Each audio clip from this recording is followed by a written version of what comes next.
आ, राधे राधे भक्तों।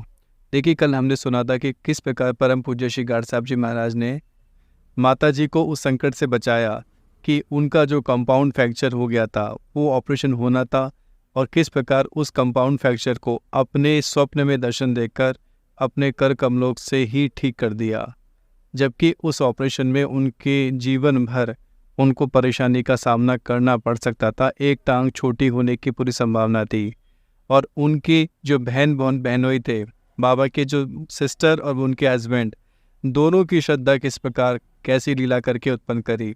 देखिए, एक बार परम पूज्य श्री गाड साहब जी महाराज हिमाचल की उन पहाड़ियों पर विश्राम कर रहे थे।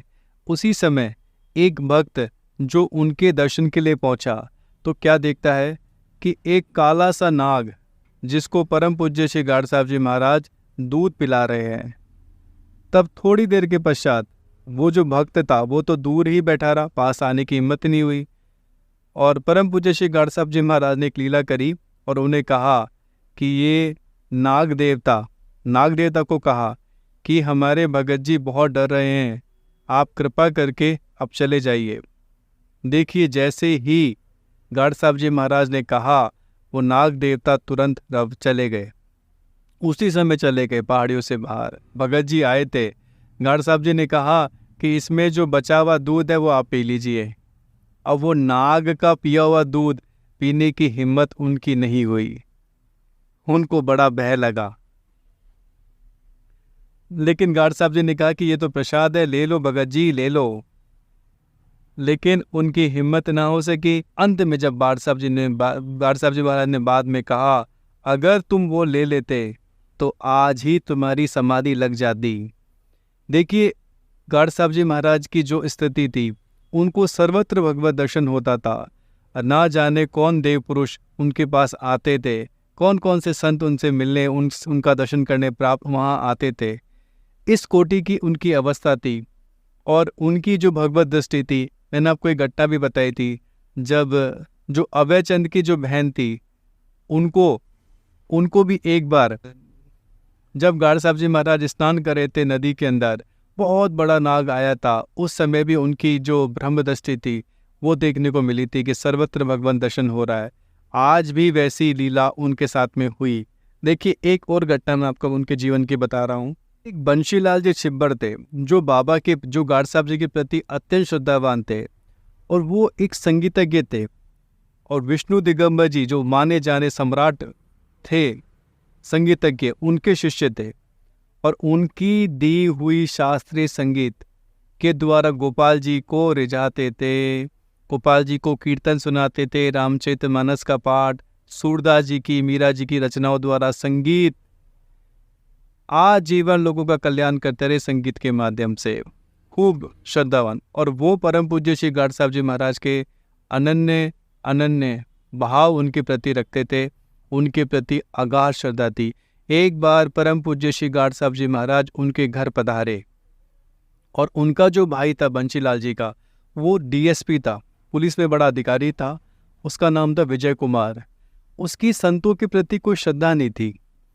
अब गाड साहब जी महाराज पधारे, उन्होंने क्या कहा बंशीलाल जी को कि आप ना जाने किन किन संतों को ले आते हैं, कभी किन संत को ले आते हैं, आप तो समझते ही नहीं हैं। तो उनकी श्रद्धा नहीं थी। अब गाड साहब जी महाराज जो थे वो तो सर्वज्ञ, सबको जानते हैं। तो बंशीलाल जी दूसरे कमरे में बैठे हुए थे, वहाँ गाड साहब जी महाराज पहुँच गए।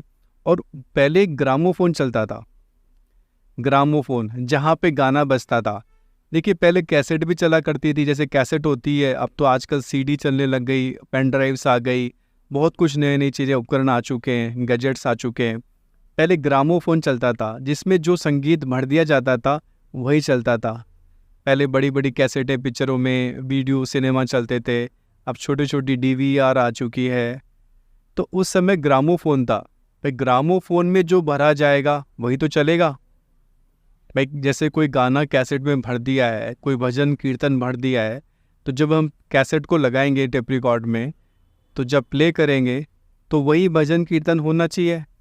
अब उसमें गाना चल रहा था, तब गाड साहब जी महाराज पहुंच गए और उन्होंने कहा, अरे ये क्या लगाते हो, इसमें तो वो लगाओ। जय हो गार्ड साहब जी की, जय हो श्री जी की, जय हो कृष्ण जी की, ऐसा बजाओ इसके अंदर। तब विजय कुमार जो नास्तिक प्रकृति का था वो कहने लगा, इसमें ऐसा नहीं बजता है जैसा आप कह रहे हो, इसमें तो जो गाना भरा गया है वही तो बजेगा, इसमें वो कैसे बज सकता है।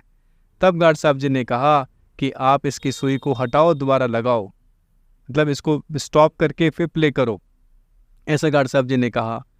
तो बोले इससे क्या होगा? बोले इससे देखो क्या होगा। गार्ड साहब जी ने कहा इससे देखना फिर क्या होगा। तब उसने, विजय कुमार जो डीएसपी था, उसने ऐसा ही किया। तो जैसे ही बजाया उसमें से आने लगा, जय हो गार्ड साहब जी की, जय हो श्री जी की, जय हो कृष्ण जी की, ऐसा बजने लगा। तब गार्ड साहब जी ने थोड़ी देर बाद कहा ठीक है बस अब गाना चला लो तुम्हारे। उन्होंने फिर स्टॉप किया, फिर प्ले किया, तो फिर गाना चलने लग गया। तब ऐसा देखकर विजय कुमार की श्रद्धा ऐसी बलवती हुई, उनकी श्रद्धा जो थी वो हिल गए कि ये क्या हुआ, ऐसा भी होता है क्या। वो इस चमत्कार को देखकर उनके पैरों तले धरती खिसक गई हो, वो नतमस्तक हो गए उनके चरणों में। अब इतनी देर में देखिए गार्ड साहब जी महाराज कहने लगे, मुझे श्री जी का आदेश हुआ है, राधा रानी मुझे बुला रही हैं, श्री जी मुझे बुला रही है, मेरे कन्हैया मुझे बुला रहे हैं। और उसी क्षण बंदगियाँ देते हुए चल पड़े परम पूज्य श्री गार्ड साहब जी महाराज। देखिए सिर के बल उल्टी कलाबाजियाँ देना, जैसे गुल्ला माटी लगाते हैं, उस प्रकार चलते थे। तब परम पूज्य श्री गार्ड साहब जी महाराज 4 किलोमीटर तक दुर्गियाना मंदिर है वहाँ तक चलते रहे, जंगलों का रास्ता कैसे बिगड़ रास्ते में भी चलते रहे, बंदगियाँ देते देते। देखिए उनके पीछे जो बंशीलाल जी और उनका जो भतीजा था विजय कुमार जो कि डीएसपी था, वो भी साथ साथ चला गया। और वहाँ जाते ही क्या हुआ, वहाँ जाते ही गार्ड साहब जी महाराज, वहाँ एक सरोवर है और सरोवर इतना गहरा उस समय था कि सरोवर को देखते ही वो उसमें छलांग कूद पड़े, छलांग लगा दी। और इतना गहरे सरोवर में छलांग लगा दी कपड़ों के सहित में गार्ड साहब जी महाराज ने, और वो निकले ही नहीं। 2 मिनट, 10 मिनट, 1 घंटा, 2 घंटे बीत गए और विजय कुमार जी का तो धैर्य टूटता गया। विजय कुमार जी ने कहा, अरे मेरे चाचा, बाबा ने तो आत्महत्या कर ली, बाबा तो गए और हमें फंसा जाएंगे, अब हम फंस जाएंगे। अब बंशीलाल जी ने कहा, बंशीलाल जी बोले, तुम पुलिस विभाग में हो ना, तो तुम्हें ऐसी बातें सूझती है, तुम्हारे में श्रद्धा नहीं है, तुम गार्ड साहब जी महाराज को नहीं जानते, वो कौन हैं, क्या हैं, भगवान की तरह हैं, वो उनका कुछ भी नहीं होगा। उनका विश्वास अटल था और विजय कुमार का तो विश्वास टूटता गया। वो तो टेंशन में, उसके तो पसीने छूटने लगे डीएसपी के, सर्दी में भी पसीना आने लग गया विजय कुमार को, रात की ठंडी ठंडी हवा में भी पसीना आने लग गया विजय कुमार को कि बाबा ने तो आत्महत्या कर ली। आज तक ऐसा कभी हुआ नहीं कि 10 मिनट भी पानी में कोई रह सके, आधा घंटा भी रह सके, और बाबा तो पानी में से निकले ही नहीं बाहर।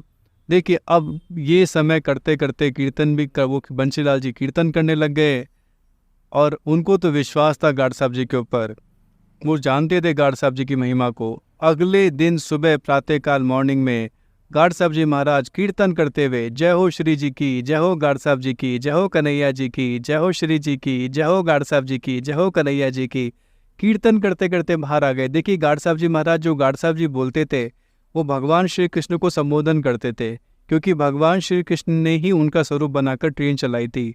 तो तब से वो गार्ड साहब जी महाराज भगवान श्री कृष्ण को ही पुकार के बोलते थे, जय हो गार्ड साहब जी की, जय हो श्री जी की, जय हो कन्हैया जी की। ये चमत्कार देखते ही विजय कुमार बंशीलाल जी चरणों में नतमस्तक हो गए, साष्टांग लेट गए, और गार्ड साहब जी महाराज से पूछने लगे कि गार्ड साहब जी महाराज आप कहाँ चले गए थे। देखिए जब गार्ड साहब जी महाराज ने बड़ी सरलता और सहजता से कहा, अरे वो कन्हैया है ना, मुझे द्वापर युग की कालिया नाग वाली लीला दिखाने लग गया था। किस प्रकार मथा, पूरी रात में लीला ही देखता रहा कालिया नाग वाली, और अब सुबह मैं आ गया हूँ। और इससे बड़ा आश्चर्य पता है क्या हुआ विजय कुमार जी को? सबसे बड़ा आश्चर्य यह था कि गार्ड साहब जी महाराज के कपड़े पूरे के पूरे सूखे हुए थे, गीले नहीं थे, कपड़े बिल्कुल सूखे हुए थे। देखिए इस प्रकार गार्ड साहब जी महाराज का जो प्रभाव था वो इतना अधिक बढ़ चुका था कि हर शनिवार रविवार को उनके यहाँ पे मेला लगा रहता था। हजारों की संख्या में, लाखों की संख्या में भक्त श्रद्धालु लोग उनके वहाँ आते थे, और गार्ड साहब जी महाराज सुबह से लेकर रात तक उन्हें झाड़ा फटा देते रहते थे। और किसी डॉक्टर से जो रोग ठीक नहीं हो पाता था, वो रोग भी गार्ड साहब जी महाराज के चरणों में वहाँ आकर केवल भभूति देने मात्र से ठीक हो जाता था। उनके आशीर्वाद मात्र से रोगियों की संख्या बढ़ती जा रही थी और शनिवार रविवार को तो मेले जैसा माहौल हर समय रहने लग गया था। तत्पश्चात अचानक से एक दिन 6 महीने के बाद गार्ड साहब जी महाराज चले गए और 6 महीने तक लौट के नहीं आए। और फिर जब काफ़ी समय के लिए चले गए, फिर 6-7 महीने के बाद वापस लौट कर साडोरा में आए। फिर वापस वही भीड़ भाड़ लगने लगी, फिर वही मेला, वही काफ़ी संख्या में भक्तों की कतारें लगी रहती थी। देखिए, फिर गार्ड साहब जी महाराज से प्रार्थना की गई। जब गार्ड साहब जी महाराज लौट कर आए कि आपसे हम प्रार्थना करते हैं कि एक मंदिर तो बनवा लीजिए, तब गार्ड साहब जी महाराज ने कहा, मंदिर तो मेरे भीतर ही है। मेरे कन्हैया से, राधा रानी से नित्य बात होती है, मीठी मीठी बात हमेशा चलती रहती है और उनके मुझे दर्शन अब सहज रूप में हमेशा होते रहते हैं। जब मैं चाहूँ तब मैं उनके दर्शन कर सकता हूँ। मुझ पर उनकी पूरी कृपा है, तो मुझे अलग से मंदिर की क्या आवश्यकता है। मैं मंदिर में कहाँ दर्शन करने जाऊँगा। और वो अपने मान सम्मान से हमेशा दूर रहे। उन्होंने मना किया था कि मेरे शरीर छोड़ने के पश्चात भी मेरी स्मृति में कोई समाधि तक ना बनाई जाए। और हमेशा बिल्कुल ऐसा जीवन उन्होंने जिया। उनकी रहनी, उनका खान पान इतना सरल था, इतना सहज था, बिल्कुल सरलता से एक छप्पर, जैसे छप्पर टाइप में होता है। परम पूज्य श्री गार्ड साहब जी महाराज के चरणों में आने वाले तो इतने धनवान थे कि वो चाहे तो कुछ भी कर सकते थे। वो अगर गार्ड साहब जी महाराज की आज्ञा हो जाए तो क्या महल खड़े हो सकते थे। लेकिन गार्ड साहब जी महाराज तो इन सब से सर्वथा दूर रहते थे और कभी उन्होंने जीवन भर, इतने श्रद्धालु उनके पास आते थे, कभी भी आजीवन उन्होंने धन का स्पर्श नहीं किया। उन्होंने कभी भी किसी प्रकार की कोई कामना नहीं रखी। कोई भक्त ने कभी कुछ देना चाहा तो उन्होंने मना कर दिया, अगर आप यहाँ देंगे तो आपको आने की आवश्यकता नहीं है। जो कुछ हो रहा है मेरे किशन जी की कृपा से हो रहा है। आप जो कुछ देना चाहता है, कोई फल मिठाई लेके आ गया तो बाबा गार्ड साहब जी महाराज उसे वहीं बंटवा देते थे। कभी भी अपने निजी उपयोग के लिए उन्होंने कभी कोई चीज़ स्वीकार नहीं करी। ऐसा अलौकिक जीवन रहा उनका, जीवन भर उन्होंने ऐसा किया। बाबा ने जब एक ग्रंथ लिखा था, ग्रंथ लिखने के पश्चात भी बहुत चमत्कार उनके जीवन में हुए और जिन्होंने पढ़ा उनके जीवन में भी हुए। बाबा तो बहुत लीलाएं उनकी लिखना चाहते थे, लेकिन बाबा ने कहा कि मैं करूं क्या। ग्रंथ का साइज़ अगर ज़्यादा मोटा होगा तो उसकी पब्लिकेशन की जो कॉस्ट आएगी वो बहुत ज़्यादा हो जाएगी। इसलिए बहुत लीलाएं तो नहीं लिखी जा सकती, लेकिन के धाम पधारने के पश्चात में भी बहुत सारी ऐसी लीलाएं हुई है जो मैं आपको बताऊंगा, अवश्य बताऊंगा। और अभी आगे अब उनका जीवन कैसा चलता है ये हम कल आगे सुनेंगे। राधे राधे भक्तों।